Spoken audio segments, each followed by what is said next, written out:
ফেনীর পরশুরাম ও ফুলগাজী উপজেলায় পানি কিছুটা কমলেও সোনাগাজী ও দাগনভূঞায় পানি বন্যা পরিস্থিতির অবনতি হয়েছে। এছাড়া সদর ও ছাগলনাইয়ার অবস্থা অপরিবর্তিত আছে। জেলার ৮ লাখের বেশি মানুষ এখনও পানিবন্দী। মৃত্যু হয়েছে অন্তত ১০ জনের। দুর্গত অনেক এলাকায় ত্রাণ না মেলায় খাদ্য ও বিশুদ্ধ পানির সংকট চরমে। বৃষ্টি ও উজানের ঢল কমে আসায় ফেনীর ফুলগাজী ও পরশুরামের কিছু এলাকায় পানি নেমেছে। তবে ছাগলনাইয়া, সোনাগাজী, দাগনভূঞা ও সদর উপজেলা এখনও ভয়াবহ বন্যার কবলে। বিস্তীর্ণ এলাকা তলিয়ে যাওয়ায় নৌকা ছাড়া যোগাযোগের কোনো পথ নেই। দুর্গত এলাকায় উদ্ধার ও ত্রাণ বিতরণে সেনাবাহিনী, নৌবাহিনী, র্যাব, বিজিবি, কোস্টগার্ড ছাড়াও কাজ করছে শিক্ষার্থী সহ বিভিন্ন সংগঠনের স্বেচ্ছাসেবীরা। ১.৫ দিন হয়ে গেল, বাবা মার কোনো খোঁজই পাচ্ছি না আমি। এখন এই যে চিন্তা করলাম, এখন বউ বাচ্চা ফেলে সেই সকাল ভোর ৫টায় রওনা দিয়েছি, এখনো বাড়ি পৌঁছতে পারিনি। এই মাত্র লালপুল এসে পৌঁছলাম। বৃহস্পতিবার দিন মানে ঘরের প্রায় মাঝামাঝি পরিমাণ পানি হচ্ছে। এরপরে আমরা রাতে প্রায় ১টার দিকে এখানে আসি।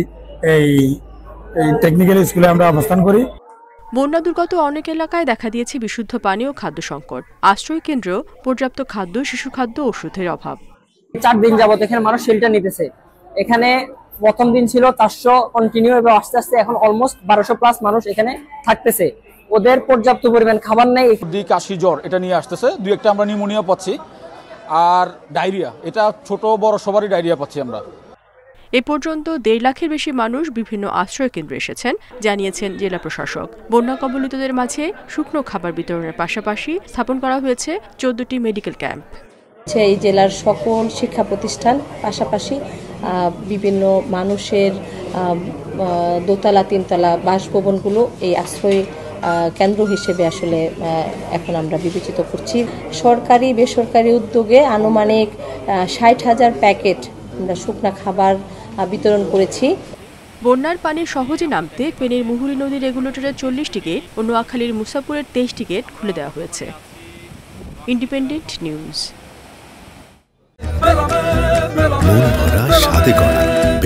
New Zealand dairy, excellence in quality. বন্যা পরিস্থিতি নিয়ে আরো জানাতে নোয়াখালী ও মৌলভীবাজার থেকে যুক্ত হয়েছেন সহকর্মীরা। শুরুতেই নোয়াখালী থেকে জানাবেন সহকর্মী আবু নাসের। আবু নাসের, বৃষ্টিপাতের ফলে নোয়াখালীতে বন্যা পরিস্থিতি এখন কোন দিকে যাচ্ছে, আর প্রত্যন্ত জায়গায় ঠিকঠাক মতো ত্রাণ দেওয়া যাচ্ছে কিনা?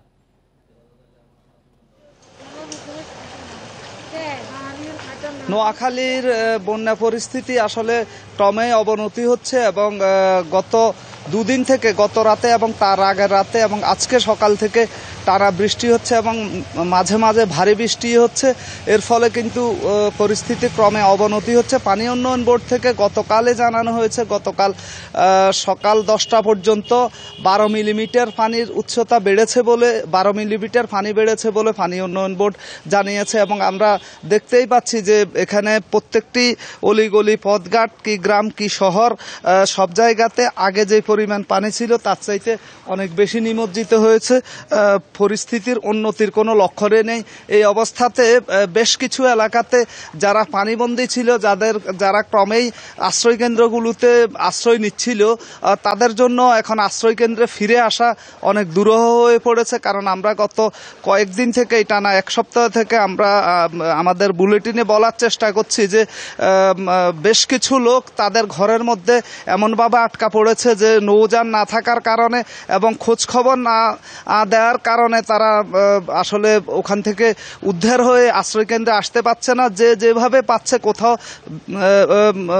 বেলা দিয়ে, ওই যে কলা গাছের বেলা দিয়ে কোথাও নৌযান যদি পাওয়া যায় সেটি দিয়ে, ইভেন কেউ এই ড্রাম ধরে, টায়ার ধরে পর্যন্ত মানুষজন কিন্তু আশ্রয় কেন্দ্রের দিকে ছুটে আসতে দেখা গেছে। স্রোতের মতো মানুষ বেগমগঞ্জে বিভিন্ন জায়গাতে অস্থায়ী আশ্রয় কেন্দ্রগুলোতে রাস্তার পাশে দোকানপাটে আশ্রয় নিতে আমরা দেখেছি। গত কয়েকদিন থেকে এটা অব্যাহত রয়েছে। আজকেও প্রতি মুহূর্তে লোকজন আসছে। এবং গতকাল যুব রেড ক্রিসেন্ট এবং রোভার স্কাউটের স্বেচ্ছাসেবীদের সাথে কথা হয়েছে। তারা জানিয়েছে যে তারা বেশ এমন কিছু রিমোট এলাকাতে গিয়েছে যেখানে এই প্রথম তাদের দেখা পেয়েছে পানিবন্দী লোকজন, এবং তারা এই প্রথম এদের কাছ থেকেই ত্রাণ পেয়েছে। এবং যুব রেড ক্রিসেন্ট, রোভার স্কাউটের সদস্যদের মত হচ্ছে যে অসংখ্য মানুষ এভাবে অসংখ্য অলিগলিতে আটকা পড়ে আছে দুর্গম এলাকাতে, যাদের খবর হদিস কেউই পাচ্ছে না।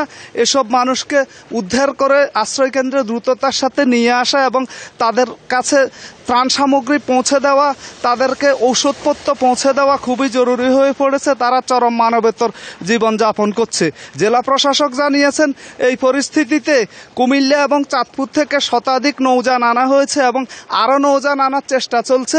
যত বেশি নৌযান এখানে আনা যাবে, এই নৌযান দিয়ে রিমোট এলাকাগুলোতে যেখানে আটকা পড়ে আছে সেখান থেকে উদ্ধার করা হবে।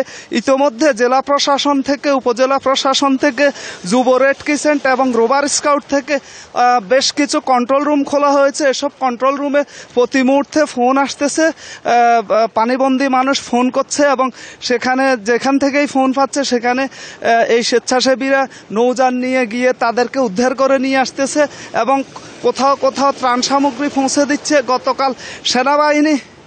গতকাল সেনাবাহিনীর পক্ষ থেকে একজন প্রসূতি মাকে উদ্ধার করে গভীর রাতে তারা নোয়াখালী জেনারেল হাসপাতালে নিয়ে এসেছেন। এখানে অসংখ্য মানুষ এরকম সেনাবাহিনীর পক্ষ থেকেই জানানো হয়েছে বিভিন্ন জায়গায়। আপনি সতর্কতার সাথে তথ্য সংগ্রহ করতে থাকুন এবং সাথেই থাকুন। এবার মৌলভীবাজার থেকে যুক্ত হবেন সহকর্মী তুহিনুর রশিদ।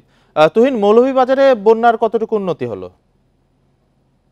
আসলে মৌলভীবাজারের যে প্রধান নদী যেগুলো আছে, মনু নদী এবং কুশিয়ারা নদী, সেগুলো কিন্তু বিপদ সীমার নিচ দিয়ে পানি প্রবাহিত হচ্ছে গতকালকে থেকে। অর্থাৎ গতকালকেও আগেও কিন্তু বিপদ সীমার উপরে ছিল, আজকে থেকে সেখানে বিপদ সীমার নিচে নেমে এসেছে।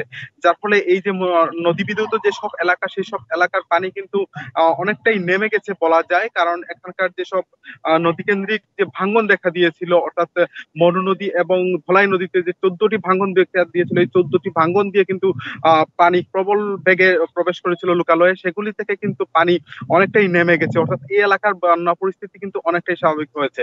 তবে যে বিষয়টি এখানে লক্ষণীয় সেটি হচ্ছে যে হাওর অঞ্চল বলতে এখানে রাজনগরের কাওয়াদিঘি হাওর অঞ্চল এবং যে করাইয়া হাওর অঞ্চল, এই অঞ্চলগুলিতে কিন্তু বন্যা পরিস্থিতি অবনতি হয়েছে। বিশেষ করে কাওয়াদিঘি হাওর অঞ্চলে নতুন নতুন অনেকগুলি গ্রাম কিন্তু প্লাবিত হয়েছে। সেখানকার রাস্তাঘাটগুলি ডুবে গেছে, এখানকার বাড়িঘর গুলি কিন্তু ডুবে গেছে। সে কারণটা হচ্ছে যে উজানের যে ঢল, সেই ঢলগুলো কিন্তু হাওরে এসে পতিত হচ্ছে এবং হাওরে পতিত হওয়ার ফলে এই এলাকাগুলিকে নতুন করে প্লাবিত হয়েছে। অন্যদিকে হচ্ছে কুলাউড়া উপজেলা এবং কমলগঞ্জ উপজেলা, এই উপজেলার যে আকস্মিক বন্যা দেখা দিয়েছিল সেগুলো 2 থেকে 3 দিন থাকার পর সেখান থেকে পানি নেমে গিয়েছিল। যে পানি নেমে গেলেও কিন্তু এইসব এলাকাগুলিতে যে মানুষের দুর্ভোগটা হচ্ছে তাদের যে বন্যা পরবর্তীতে যে তাদের যে বাড়ি করে ক্ষয়ক্ষতি হয়েছিল সেগুলি নিয়ে কিন্তু এখানকার মানুষজন চরম দুর্ভোগে রয়েছেন, চরম দুশ্চিন্তায় রয়েছেন।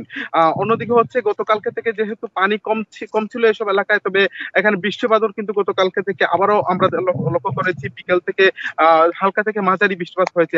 এখনো আমি দাঁড়িয়ে থাকতে কিন্তু বৃষ্টি শুরু হয়ে গেছে ইতিমধ্যেই, এবং এই বৃষ্টি হওয়ার ফলে কিন্তু হাওর অঞ্চলে মানুষজন কিন্তু শঙ্কায় আছেন যে এই বন্যা পরিস্থিতি সেটি আরো অবনতি হলে তাদের কিন্তু দুর্ভোগটা বেড়ে যাবে।